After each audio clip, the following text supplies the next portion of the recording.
Hello students, कैसे हैं आप लोग। क्लास 11th में हम लोगों ने थ्योरी ऑफ अकाउंटिंग में प्रिंसिपल 2 वीडियोस हम लोगों ने देख लिए हैं। फर्स्ट में आपको मैंने concept, convention, assumptions, accounting principle के फीचर समझाए थे। सेकंड में हम लोगों ने प्रिंसिपल ऑफ अकाउंटिंग किया है ना। अब बात आती है इसका last topic, accounting standard. Standard मतलब होता है मेजरमेंट। अकाउंटिंग स्टैंडर्ड मतलब क्या। तो हमने देखा कि बिजनेस में या कंपनीज में लोग जब अकाउंट्स को मेंटेन कर रहे थे, अकाउंट्स बना रहे थे, तो उनमें बहुत सारी डाइवर्सिटीज आ गई, डिफरेंस आ गए। हर व्यक्ति ने अपने हिसाब से रूल्स एंड रेगुलेशन को फॉलो करके अकाउंट्स मेंटेन करे। तो जो पॉलिसीज, रूल्स थे, मतलब उनको जिस तरह से यूज करना था वैसा नहीं करते हुए, बल्कि अपने अपने हिसाब से उन्होंने बना लिया। तो ये इतनी सारी डाइवर्सिटीज आ गई, मतलब डिफरेंशिएट आ गए, हमको कंपैरिजन करने में प्रॉब्लम हुई। हमने अकाउंट्स मेंटेन क्यों करना चाहा था, हमारा अकाउंट का ऑब्जेक्ट क्या था कि यूनिफॉर्मिटी आए, एक जैसे आए, ताकि कंसिस्टेंसी रहे, हम इजीली कंपेयर कर सकें अकाउंट्स को। लेकिन यहाँ तो हर व्यक्ति अपने हिसाब से ही बना रहा है, हर पॉलिसीज अपने हिसाब से फॉलो कर रहा है। तो फिर क्या हुआ, 1973 में इंटरनेशनल अकाउंटिंग स्टैंडर्ड कमेटी का गठन हुआ। 1973 में इन्होंने अकाउंटिंग स्टैंडर्ड्स बनाए, और हमारे इंडिया में ये किसको हम देखता है इनको, the council of institute of chartered accountant of India. हमारे देश में जो चार्टर्ड अकाउंटेंट ऑफ इंडिया है, काउंसिल है, उन्होंने फिर अकाउंटिंग स्टैंडर्ड्स बनाए और फिर फॉलो करवाए, ताकि सारे लोग या सारी कंपनीज, सारे बिजनेस एंटरप्राइजेस जो अकाउंट्स बना रहे हैं उनमें यूनिफॉर्मिटी आए। ये मैंडेटरी इन नेचर है, कंपलसरी है, आपको अकाउंटिंग स्टैंडर्ड फॉलो करने पड़ेंगे। मतलब आपको अकाउंट मेंटेन करना है, लेकिन हमने जो प्रोसीजर दिया, हमने जो पॉलिसीज दी, उसके अकॉर्डिंग ही आपको बनाना पड़ेगा। तो सबसे पहले accounting standard are a set of guideline, वही जनरली एक्सेप्टेड अकाउंटिंग प्रिंसिपल्स, वही प्रिंसिपल्स हैं, लेकिन उनमें हमने ये कंपलसरी कर दिया है कि आपको इस हिसाब से ही काम करना है। That are followed for preparation and presentation of financial statement. Clear कर दिया है कि 31 मार्च को ही बैलेंस शीट बनेगी, 31 दिसंबर को नहीं बनेगी। आपको कंपनी है तो आपको ग्रॉस प्रॉफिट शो करना होगा, नेट प्रॉफिट शो करना होगा, आपको कैपिटल यहां लिखनी होगी, आपको उसमें नेट प्रॉफिट प्लस करना होगा। मतलब जो चीजें कंपनी को कंपलसरी कर दी कि भाई ये चीजें आपको शो करनी पड़ेगी आपकी रिपोर्ट में, ये सा अकाउंटिंग स्टैंडर्ड ने लिख दिया, तो आप सारी कंपनीज को वो रूल फॉलो करना होगा। अकाउंटिंग स्टैंडर्ड इसलिए बनाए गए ताकि हमारी जो फर्म्स हैं, कंपनीज हैं, वो जो अकाउंट मेंटेन कर रही हैं उसमें यूनिफॉर्मिटी आए, एक जैसे हो। क्या नेचर होता है अकाउंटिंग स्टैंडर्ड्स का, ये गाइडलाइन है, ये प्रोवाइड करती है क्या, एक framework, so that credible financial statement are prepared. ऐसे फाइनेंशियल स्टेटमेंट प्रिपेयर्ड हो जाए जिनको हम इजीली कंपेयर कर सकें और जो क्रेडिबल हो। यूनिफॉर्मिटी, वही वापस से अकाउंटिंग स्टैंडर्ड इसलिए बनाए जा रहे हैं ताकि यूनिफॉर्मिटी आए अकाउंटिंग प्रैक्टिस में, ट्रांसपेरेंसी हो, कंसिस्टेंसी हो, और हम इजीली अकाउंट्स को कंपेयर कर सके।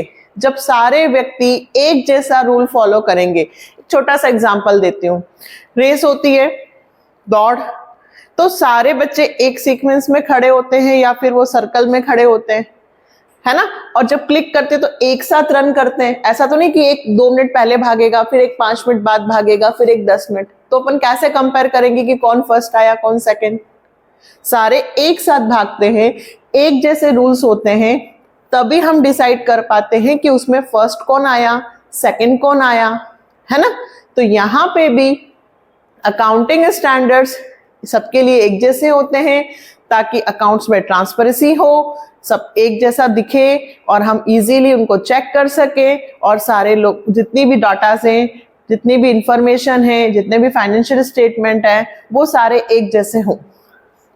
Prepared keeping in view the business environment and law of the country. Accounting standard जब बनाए गए तो हमारे बिजनेस एनवायरनमेंट को ध्यान में रखकर बनाए गए। क्यों? क्योंकि बिजनेस एनवायरनमेंट चेंज होता है, गवर्नमेंट चेंज होती है, तो कंट्रीज के लॉज में भी चेंज होता है।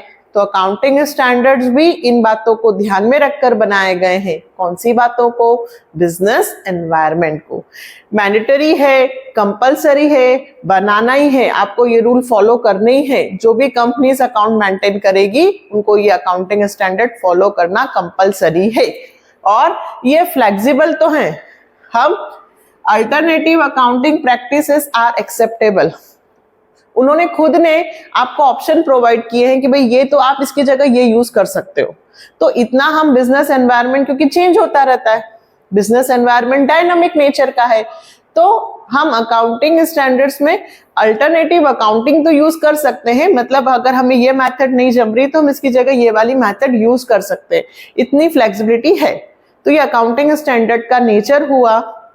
सिंपल सी लैंग्वेज में कहा जाए तो सिर्फ इतना सा कि भाई कुछ रूल्स बना दिए गए हैं प्रिंसिपल्स के कि इन मेजर्स को ध्यान में रखकर आपको अकाउंट मेंटेन करना है। अब हम बात करते हैं अकाउंटिंग स्टैंडर्ड्स के ऑब्जेक्टिव की। ठीक है, फिर यूटिलिटी, इससे क्या फायदा होता है, घूम फिर कर यही बातें बार बार होंगी। और लिमिटेशन है ना, इसके आगे का आपके कोर्स में नहीं है, बस इतना ही है। तो अब हम बात करते हैं अकाउंटिंग स्टैंडर्ड्स के ऑब्जेक्टिव की। तो फर्स्ट अकाउंटिंग स्टैंडर्ड का ऑब्जेक्टिव दिया है। सबसे पहले ऑब्जेक्टिव का क्या मतलब होता है, हम ऐसा क्यों कर रहे हैं, उद्देश्य, अकाउंटिंग स्टैंडर्ड्स बनाने की क्या जरूरत थी। सबसे पहले minimise the diverse accounting policies. अभी बताया था कि भाई जो पॉलिसीज हैं, रूल्स हैं, वो सब अलग अलग डिफरेंट हिसाब से व्यक्ति मेंटेन कर रहा था, with the aim to eliminate them to the extent possible। जितना हो सके हम डाइवर्सिटीज को एलिमिनेट करना चाहते थे, खत्म करना चाहते थे। हम चाहते थे कि सारे अकाउंट्स जो बनाए जाएं, फाइनेंशियल स्टेटमेंट बनाए जाएं, वो एक सीक्वेंस में, कंसिस्टेंसी में बनाए जाएं। Next, promote better understanding of financial statement. देखो, जब फाइनेंशियल स्टेटमेंट सब एक जैसे बनाएंगे तो जाहिर सी बात है कि वो हमें अच्छे समझ में आएंगे, हम इजीली उनका क्या कर पाएंगे, कंपैरिजन कर पाएंगे, क्योंकि सारे फर्म्स ने, सारी कंपनीज ने एक जैसे रूल्स फॉलो किए हैं। तो अकाउंटिंग स्टैंडर्ड से बेटर अंडरस्टैंडेबिलिटी आई है। Next, understand significant accounting policies adopted and applied। significant मतलब जो जरूरी हैं, अकाउंटिंग स्टैंडर्ड से जो जरूरी इंफॉर्मेशन थी वो लिखना पॉसिबल हुआ, क्योंकि रूल्स लगा दिया उन्होंने कि भाई ये आपको सारी चीजें बैलेंस शीट में शो करनी होंगी, है ना। तो सिग्निफिकेंट इंफॉर्मेशन सभी लोगों ने प्रोवाइड की, लिखी भी सही और अप्लाई भी की। Next, facilitating meaningful comparison of financial statement two or more entities।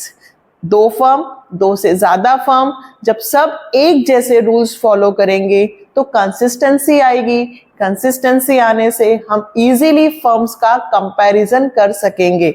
तो कंपैरिजन करने के लिए भी अकाउंटिंग स्टैंडर्ड बनाए गए। And last, enhancing reliability of financial statement. देखिए,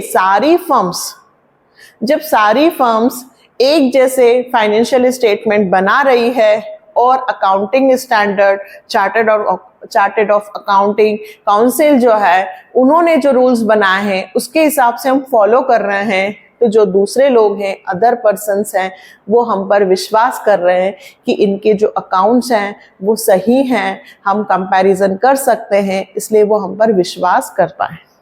तो अकाउंटिंग स्टैंडर्ड के ऑब्जेक्टिव का हम देखते हैं।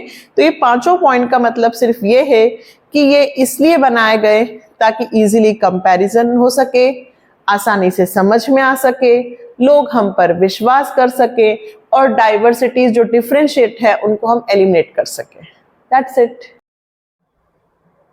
तो अभी हम लोगों ने क्या देखा, अकाउंटिंग स्टैंडर्ड्स की ऑब्जेक्टिव, कि अकाउंटिंग स्टैंडर्ड्स हम क्यों करते हैं। अब यदि हम बात करें utility of accounting standards, utility भी बोल सकते हैं बेटा, इंपॉर्टेंस बोल सकते हैं, वही जिस चीज के लिए हमने जो किया है, हमने क्यों किया, हमने यूनिफॉर्मिटी के लिए किया। तो अकाउंटिंग स्टैंडर्ड्स की यदि यूटिलिटी की बात करें तो यूनिफॉर्मिटी आई, मतलब ऑब्जेक्टिव से ही रिलेटेड इंपॉर्टेंस होते हैं। जैसे कि आपकी बुक में फर्स्ट क्या दिया है, accounting standard provide the norms, मतलब वही standard on the basis of which financial statement should be prepared।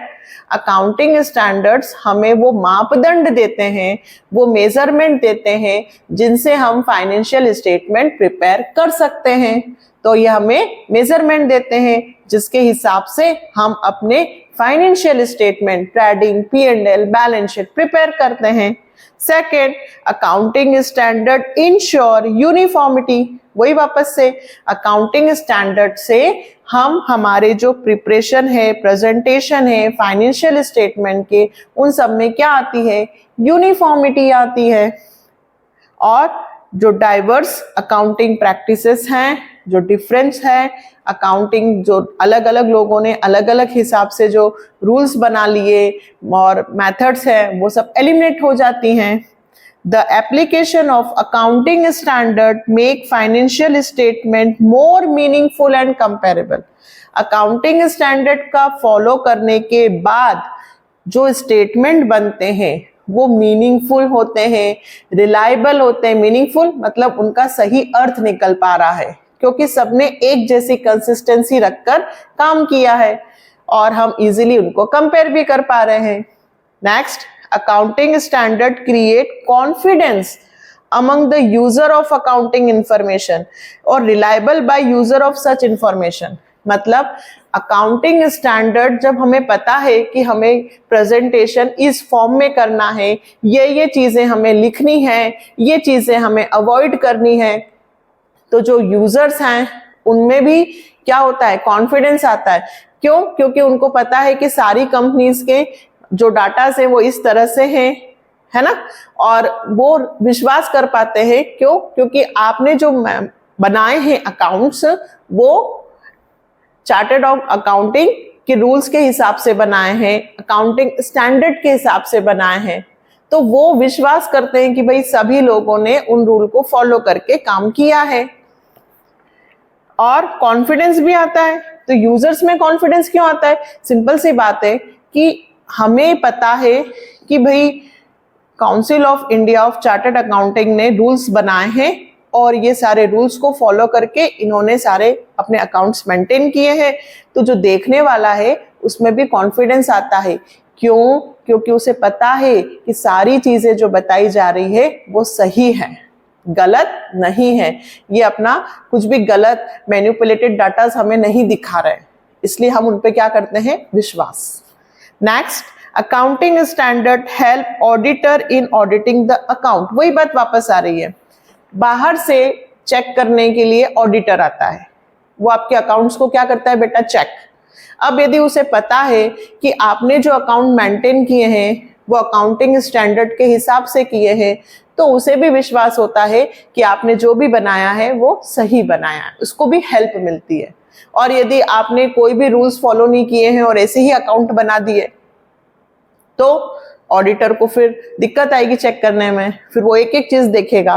अभी वो एक एक चीज नहीं देखेगा, वो विश्वास करेगा, बहुत सारी चीजों को वो छोड़ देगा कि नहीं यार ये इसके हिसाब से बनाया है, ये इसके हिसाब से बनाया है, ये सही है। तो ये हमारे क्या हुए, यूटिलिटी ऑफ अकाउंटिंग स्टैंडर्ड, जिसे हम इंपॉर्टेंस भी कह सकते हैं कि अकाउंटिंग स्टैंडर्ड्स की क्या उपयोगिता है। तो वही उपयोगिता है, इससे यूजर्स के बीच में कॉन्फिडेंस आया, हमारे जो यूजर्स थे वो हम पर विश्वास करने लगे, हमारे जो डाटा थे वो रिलायबल थे, हमने ऑडिटिंग में हेल्प की, इससे जो हमें रूल्स मिले, जो अकाउंटिंग पॉलिसीज मिली, उससे हम आसानी से अकाउंट बना पाए और सारे अकाउंट इस तरह से बने, फाइनेंशियल स्टेटमेंट इस तरह से बने कि वो मीनिंगफुल भी हुए और रिलायबल भी हुए। ये हो गया हमारा utility of accounting standard. Next हम छोटा सा पढ़ने वाले हैं लिमिटेशन ऑफ अकाउंटिंग स्टैंडर्ड।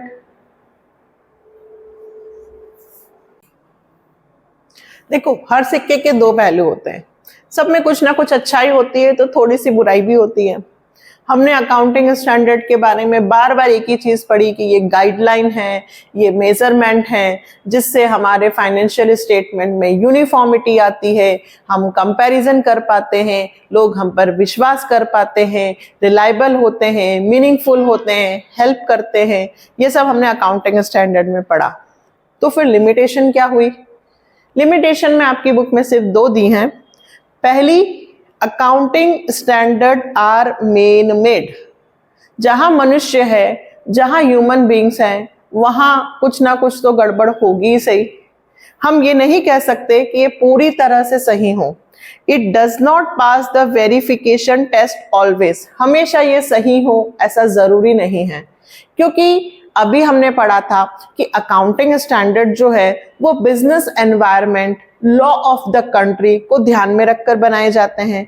तो लॉ ऑफ चेंज भी होते हैं, बिजनेस एनवायरनमेंट भी चेंज होता है, तो जो हमने स्टैंडर्ड बनाए हैं वो हर जगह फुलफिल हो, हर जगह वो सही हो ऐसा जरूरी नहीं है। तो पहली लिमिटेशन। सेकेंड लिमिटेशन दी है, accounting standard are based on, वही बात जो मैंने कही, based on business environment and laws of the country, hence they change often to meet the changes. Business environment हर वक्त चेंज होता है, तो जो आपने अकाउंटिंग स्टैंडर्ड बनाए हैं वो हर जगह वो सही हो ऐसा जरूरी नहीं है। तो चैलेंजेस जो हमें मिलते हैं उनमें वो पूरी तरह से फुलफिल हो ऐसा जरूरी नहीं है। और मैन मेड है तो गलतियां भी होती है, मिस्टेक्स भी हो जाती हैं। तो इसलिए अकाउंटिंग स्टैंडर्ड्स की ये दो क्या हो गई? लिमिटेशन। ठीक है, तो हमने 3 पार्ट्स में पार्ट 1, पार्ट 2 और part 3 theory of accounting complete कर लिया है।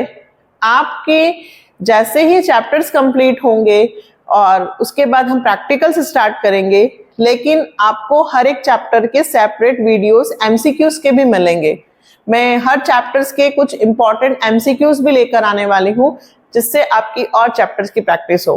तो आप ये तीनों चैप्टर्स, तीनों 1, 2, 3 और थर्ड चैप्टर्स के तीनों वीडियोस पहले इतना याद करें, फिर हम बात करेंगे इनके एमसीक्यूज की। ठीक है, अगर आप लोगों को लगता है कि मेरे पढ़ाने से या हमारे वीडियो से आपको हेल्प मिलेगी या आपको अच्छा लगता है मुझसे पढ़ना, तो प्लीज चैनल को लाइक, सब्सक्राइब एंड शेयर जरूर कीजिएगा। बाय, मिलते हैं नेक्स्ट वीडियो में एमसीक्यूज के साथ।